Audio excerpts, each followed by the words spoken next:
Maya, anak, gumising ka na. Anak, nandito na tayo sa ospital. Gising na. Nurse, ano nangyayari sa anak ko? Mrs., lumabas po. Hindi ko iiwanan yung anak ko. Hindi ko po iiwan. Mrs., don't worry. Kami na humbala rito. Maya, anak.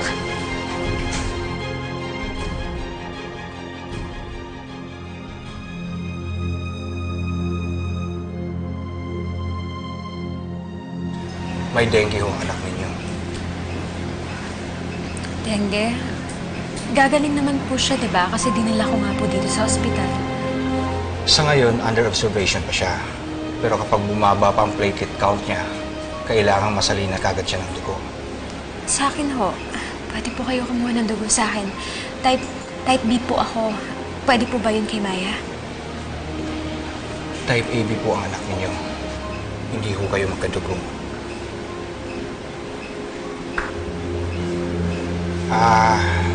Maghandaan na lang kayo ng pera para sa blood transfusion, Mrs. Dok, ano po kasi, yung huling pera po, pinambayad ko po dun sa laboratory ni Maya. Wala ba kayong kamag-anak o kaibigan na pwedeng tumulong sa inyo? Apo ko! Isabel?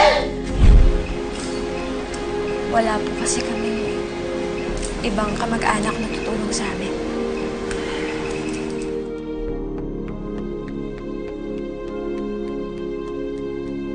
Pandakan mo, sakit pandakan! Pandakan mo! Pandakan! Pandakan!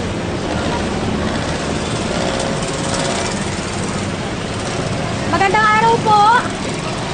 Magandang araw po! Pasensya na po kayo. Hindi ko po galit na humingi po ng tulong sa mga taong hindi ko po kilala. Pero humingi po sana ako ng tulong sa inyo kasi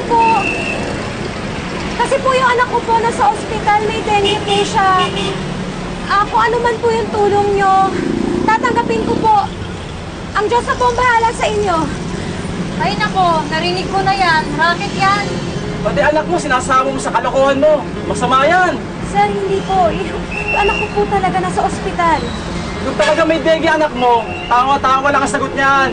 Kaysa manglimos ka. Oh, tawa ka ng tawa. Seryoso ako. Kung gusto mo, pumunta ka sa simbahan. Doon maraming tawa-tawa na gamot. Maraming salamat po, sir, ha? Tawa-tawa. Tawa-tawa.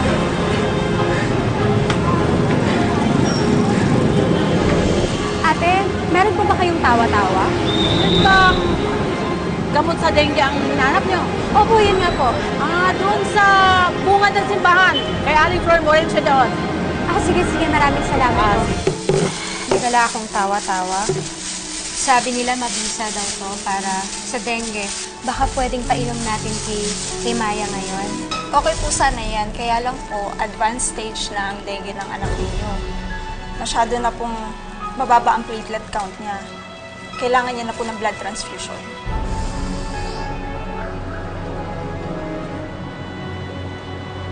Ano ba nakakatawa sa sinabi ko? Wala. Kasi I don't agree with you, Scarlett. Bakit nababaliw ka na? Alam mo, may hangganan ang kawalang hiya ng isang tao. Yes, ninakaw ni Isabel si Catherine sa inyo. Pero ikaw na ang nagsabi, hindi ba? Naghihirap na siya ngayon. So I therefore conclude, mananawa din niya. Paano po yun? Wala po talaga akong pambili ng dugong kailangan niya. Baka pwede naman po na pampalit na lang yung dugo ko kahit hindi kami magkadugo. Ano bang ibig mo sabihin?